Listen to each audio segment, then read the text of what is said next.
मधुपुर के जंगल में कालू और गौरी रहा करते थे।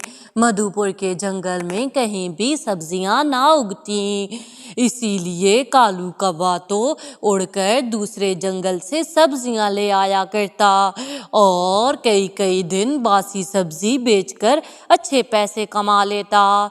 सभी पक्षियों की मजबूरी थी कि उन्हें वो बासी सब्जियां खरीदनी पड़ती, क्योंकि वहाँ पर कोई और सब्जी वाला नहीं था। यूं ही कालू और गौरी की अच्छी बिक्री हो रही थी। वो दुगने दामों पर गरीब पक्षियों से सब्जी के पैसे वसूल करते और किसी पर भी तरस ना खाते थे। अरे अरे कालू, तुम कम से कम ताज़ा सब्जियां ले आया करो। हम ताज़ा सब्जी के पैसों में बासी सब्जियां खरीदते हैं। क्या तुम्हें हम पर दया नहीं आती?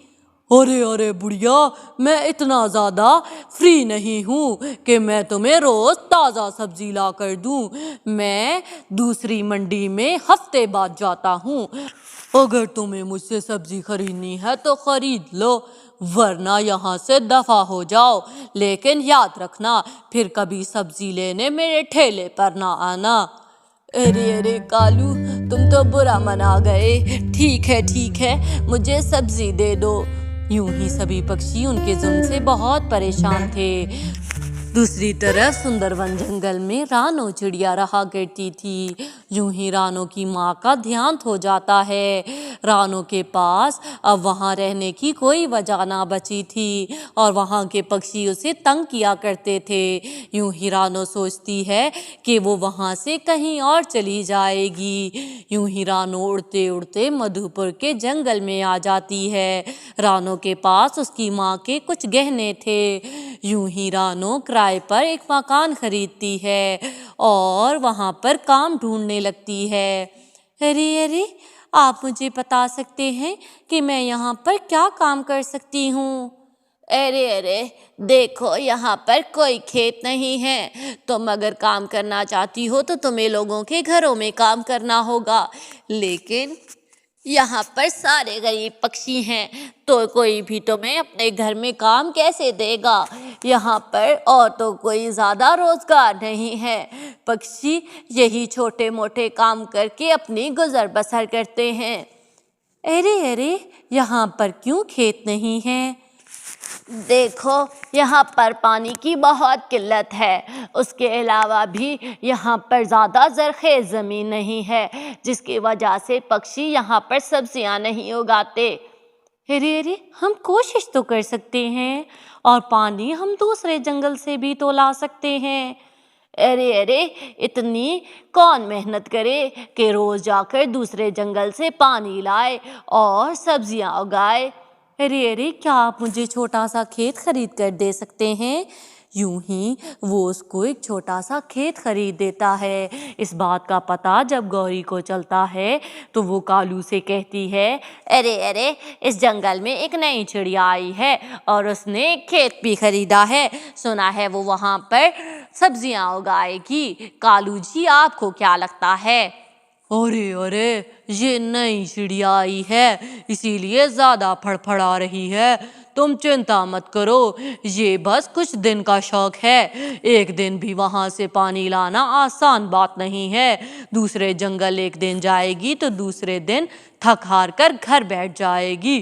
तुम चिंता मत करो और चुप करके सो जाओ। इस जंगल में हमसे ज़्यादा कोई अमीर नहीं है।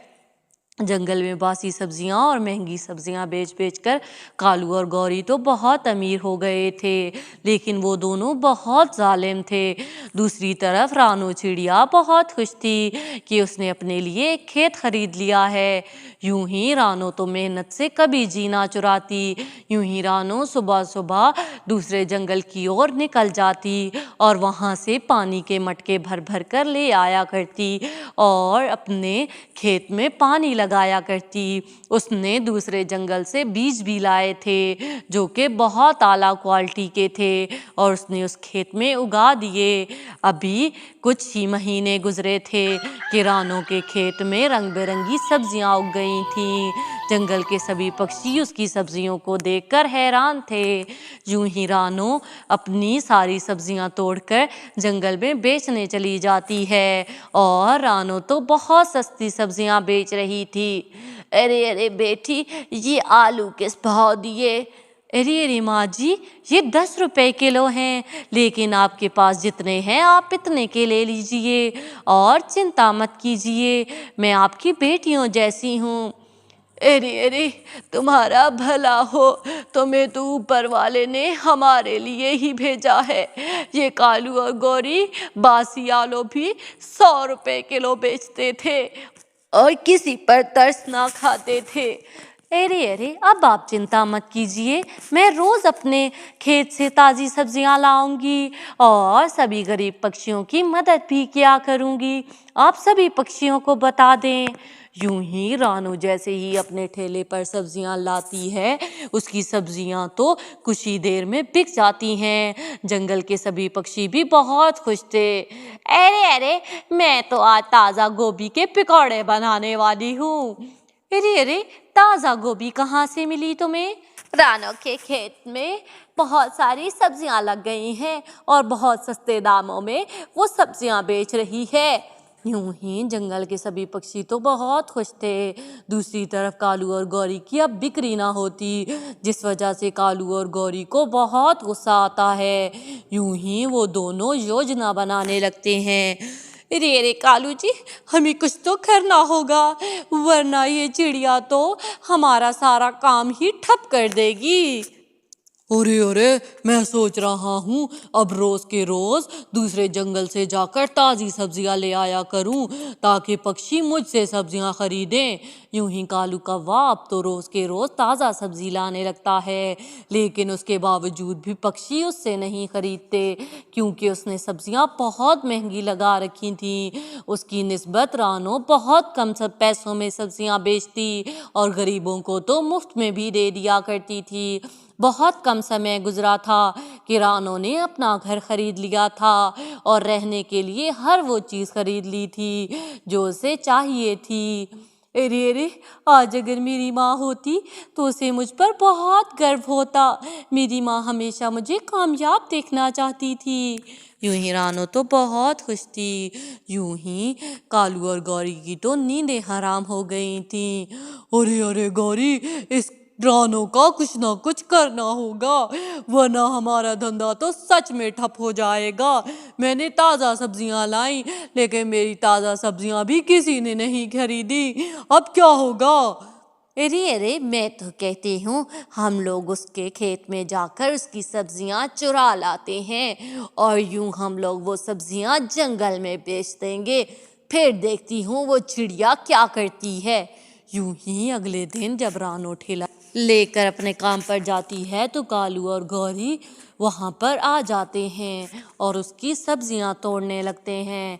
यूं ही जंगल में आज तो उनकी सब्जियां अच्छे दामों बिक जाती हैं, क्योंकि उनकी सब्जियां भी रानो जैसी थीं और आज वो सब्जियां सस्ती बेचते हैं, क्योंकि ये सब्जियां तो उन्हें फ्री में मिली थीं। शाम होते ही रानो जब अपने खेत में जाती है तो उसे पता चल जाता है कि उसके खेत से किसी ने सब्जियां तोड़ी हैं।